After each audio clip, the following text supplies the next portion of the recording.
भूमिगत सोने की दुकान। बिसरपुर गांव में किशोर नाम का एक किसान रहता था। उसके पास काफी जमीन थी। उसके खेत कई एकड़ में फैले हुए थे। उसी गांव में नंदू नाम का एक लड़का भी रहता था। वो चोरी करता था। नंदू खासकर सोने की दुकानों से सोना चुराता था और उन्हें काले बाजार में बेचकर काफी पैसे कमाता था। नंदू की तलाश पुलिस को काफी समय से थी। परेशान कर दिया है इस नंदू चोर ने, पकड़ में ही नहीं आता। ओफो, पुलिस तो मेरे पीछे ही पड़ गई है। अब मैं क्या करूं? चोरी तो मैं कर लेता हूं, लेकिन सोना बेचूं कैसे? पुलिस ने मेरी सारी बेचने वाली जगहों पर छापा मार दिया है। मेरे ग्राहक भी परेशान होने लगे हैं। नंदू ये सोचते हुए गांव में जा ही रहा था, तभी उसे किशोर के खेत दिखाई देते हैं। अरे, ये खेत ठीक रहेंगे। क्यों ना मैं यहाँ पर जमीन के नीचे एक दुकान बना लूं। नंदू आधी रात को औजार लेकर आता है और किशोर के खेतों में एक सुनसान जगह पर गड्ढा करके भूमिगत सोने की दुकान बना देता है और अपने सभी ग्राहकों को उस दुकान के बारे में बता देता है। अरे कमलू, मैंने यहाँ पे भूमिगत सोने की दुकान खोली है भाई। अगर किसी को सोना चाहिए तो मेरे पास भेज दिया करो। यहाँ पुलिस का भी कोई खतरा नहीं है। ये भूमिगत दुकान है, भूमिगत। किशोर की जमीन के उस हिस्से में खड़ी फसल होने के कारण किशोर को इस बात का पता ही नहीं चलता। नंदू की भूमिगत सोने की दुकान चल निकलती है। अब वो चोरी का सामान वहां पर लाकर इकट्ठा करता है और बाकी चोरों को बेचने लगता है। इधर पुलिस परेशान हो जाती है। काफी समय बीत जाने के बाद जब फसल पक जाती है तो किशोर फसल काट देता है। भगवान की दया से इस बार काफी अच्छी फसल हुई। चलो अब खेत में ट्रैक्टर चलाकर नई फसल की तैयारी करता हूँ।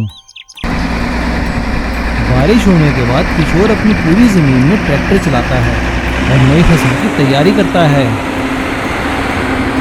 जब वो भूमिगत सोने की दुकान के ऊपर ट्रैक्टर चला रहा था, उसका ट्रैक्टर वहां पे धंस जाता है। अरे, ये क्या हुआ? ये गड्ढा कैसे? किशोर दूसरे ट्रैक्टर की मदद से ट्रैक्टर को बाहर निकालता है। तभी उसे वहां कुछ चीजें चमकती हुई दिखाई देती हैं। वो गड्ढे को साफ करता है।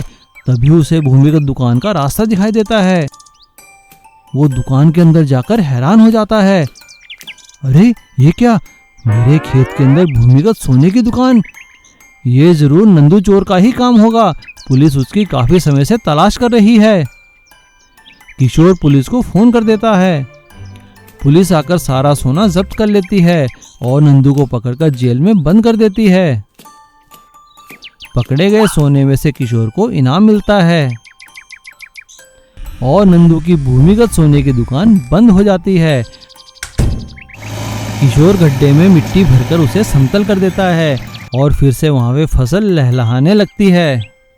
एक समय की बात है, एक गांव में सूरज नाम का एक सेठ रहता था। उसके खेतों में कई गांव वाले काम करते थे।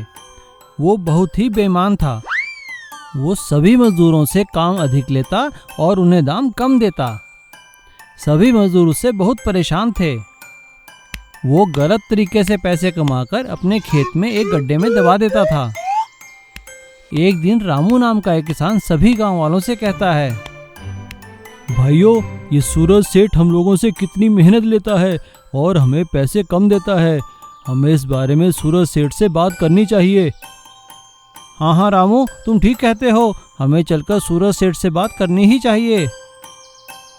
लेकिन रामू बेटा, ध्यान रखना, सेठ बहुत गुस्से वाला है। कहीं तुम्हें पैसे देना ही बंद ना कर दे। अगले दिन रामू हिम्मत करके सेठ के सामने अपनी फरियाद रखता है। सेठ जी, आज 10 तारीख हो गई है। हमें तनख्वाह दे दीजिए ना, हमारे पास खाने के लिए भी पैसे नहीं है। हाँ रामू, दे दूंगा तुम्हारे पैसे, लेकिन भैया अभी पैसे तो नहीं है ना मेरे पास। जब फसल बिकेगी तभी तो पैसे आएंगे, तभी तो मैं तुम्हें दूंगा। खाने के लिए थोड़े बहुत चावल चाहिए तो मुझसे ले जाओ। और हाँ रामू, जाते जाते ये बैल बगीचे में बांध दो। रामू बैलों को बांधने के लिए बागीचे में ले जाता है, लेकिन बैल बागीचे में पहुंचते ही अपने पैरों से जमीन को खोदने लगते हैं। अरे अरे, क्या कर रहे हो तुम? बागीचा खराब मत करो, सेठ मुझे बहुत मारेगा। रामू उन्हें रोकने की कोशिश करता है, लेकिन बैल रुकते ही नहीं। रामू बैलों को डंडा मारकर वहां से भगा देता है और वो गड्ढे के पास जाकर देखता है। अरे, इस गड्ढे में ये क्या चमक रहा है? रामू फावड़ा लेकर वहां खुदाई करता है और वहां उसे सेठ द्वारा दबाया धन मिलता है। अच्छा, तो ये बात है, सेठ यहाँ पैसे दबाता है और हमें कहता है कि हमारे पास पैसे ही नहीं है। रामू सभी गांव वालों को वहां लेकर आता है और सभी गांव वाले वहां दबा पैसा निकाल लेते हैं और आपस में बांट लेते हैं। ये बात जब सूरज सेठ को पता लगती है तो भागा भागा वहां आता है। अरे अरे, क्या कर रहे हो तुम? छोड़ो छोड़ो, मेरा पैसा रख दो यहाँ पे। अरे सेठ जी, काहे का पैसा, किसका पैसा? ये तो हमारा पैसा है। आप तो कहते हैं मेरे पास पैसे ही नहीं है। और हाँ सेठ जी, कल से हम आपके यहाँ काम करने नहीं आएंगे, हमें हमारे पैसे मिल चुके हैं। सभी गांव वाले सूरज सेठ के खेतों में काम करना छोड़ देते हैं, जिस कारण सूरज सेठ के खेत उजड़ जाते हैं और वो गरीब हो जाता है। और भूमिगत लॉकर में छिपे हुए पैसों की वजह से सभी मजदूरों को अपनी मजदूरी मिल जाती है और वो लोग दूसरे के खेतों में काम करने लगते हैं। भूमिगत सब्जी मंडी। एक गांव में रामदीन नाम का एक सब्जी वाला रहता था। वो रोज ताजी और अच्छी सब्जियां गांव की सब्जी मंडी में बेचता था। उसके साथ और कई सब्जी वाले भी मंडी में काम करते थे। अरे रामदीन भाई, तुम्हारी सब्जियां तो एकदम बिक जाती हैं, क्या बात है? ग्राहकों पे जादू किया है तुमने। अरे भैया, क्या बतावें, अच्छी सब्जी बेचोगे तो क्यों नहीं बिकेगी। तुम लोग भी अपना काम ईमानदारी से करो। सभी लोगों का काम अच्छा चल रहा था। एक दिन किशनलाल नाम का एक व्यापारी उस सब्जी मंडी में आता है। अरे वाह, ये मंडी तो बहुत अच्छी है, यहाँ के दुकानदार भी बड़े अच्छे लग रहे हैं, लेकिन ये यूं खुले में क्यों सब्जियां बेचते हैं? क्यों ना मैं यहाँ पे एक मॉल बना दूं, ताकि वो वहाँ पे आके मेरी दुकानें किराए पे लें और वहाँ सब्जियां बेचें। किशनलाल बहुत पैसे वाला था। वो जल्दी ही सब्जी मंडी के नज़दीक ज़मीन खरीदकर वहाँ पर एक बहुत बड़ा मॉल बना लेता है। मॉल बनने के बाद वो सभी दुकानदारों से कहता है, भाइयों, आप लोग यूं खुले में सब्जी क्यों बेचते हो? आप लोग मेरे मॉल में आइए, दुकानें लीजिए और वहाँ सब्जी बेचिए। अरे ना भैया ना, हम लोग तो खुले में ही ठीक हैं। खुले में ताज़ी हवा में ताज़ी सब्जियां बेचने का मज़ा ही कुछ अलग है लाला जी। रामदीन किशनलाल से कहता है, हाँ सेठ जी, हम लोग खुले में ही ठीक हैं, सालों साल से हम यहाँ ये काम कर रहे हैं। आप अपनी मॉल में कोई और चीज़ें बेचिए। किशनलाल दूसरे सब्जी वालों को लाकर अपने मॉल में सब्जियां बेचना शुरू करता है। अरे देखो भाइयों, इस व्यापारी ने तो सब्जियां बेचनी भी शुरू कर दी। ये किसी न किसी तरह हमारा काम खत्म करना चाहता है, लेकिन हम लोग एक होकर रहेंगे और सब्जियां यहीं बेचेंगे। हाँ रामदीन भाई, तुम ठीक कहते हो, हम यहाँ से नहीं हिलेंगे। लेकिन कोई भी ग्राहक वहाँ पे सब्जी लेने नहीं जाता। ये देखकर किशनलाल को बहुत गुस्सा आता है और वो एक तरकीब निकालता है। रात में जब सब सब्जी वाले अपने अपने घरों में सो रहे थे, तो वो जेसीबी मशीन लाकर सब्जी मंडी वाली जगह पर एक बहुत बड़ा गड्ढा कर देता है। अब देखता हूँ कैसे बेचते हैं सब्जियाँ। अगले दिन सुबह जब सब सब्जी वाले वहाँ आते हैं तो गड्ढा देखकर परेशान हो जाते हैं। अरे ई का हो गया, अब हम कहाँ सब्जी बेचेंगे? अरे रामदीन भाई, कोई उपाय तो निकालो। भाइयों, आप लोग परेशान क्यों होते हो? गड्ढा है तो क्या हुआ, नीचे जगह तो है ना, हम लोग गड्ढे में ही सब्जी मंडी बना लेंगे। सभी सब्जी वाले मिलकर उस गड्ढे को समतल करते हैं और वहां उतरने के लिए सीढ़ियां बना लेते हैं और उस गड्ढे में सब्जियां बेचना शुरू करते हैं। और उनके ग्राहक फिर से वापस लौट आते हैं और उनका काम फिर से पहले की तरह चलने लगता है और वो गड्ढा एक भूमिगत सब्जी मंडी में बदल जाता है। सब लोग रामदीन की तारीफ करते हैं। अरे रामदीन भाई, हम लोग तो गड्ढा देखकर घबरा ही गए थे, लेकिन तुम्हारा ये भूमिगत सब्जी मंडी का आइडिया बहुत अच्छा है। भूमिगत सब्जी मंडी में तो हमारा कारोबार और भी बढ़ गया है। मटनपुर गांव में लखन नाम का एक सेठ रहता था।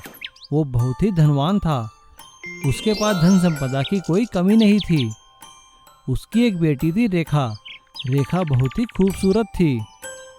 लखन अपनी बेटी से बहुत प्यार करता था। वो उसके लिए कुछ भी लुटाने को तैयार रहता था।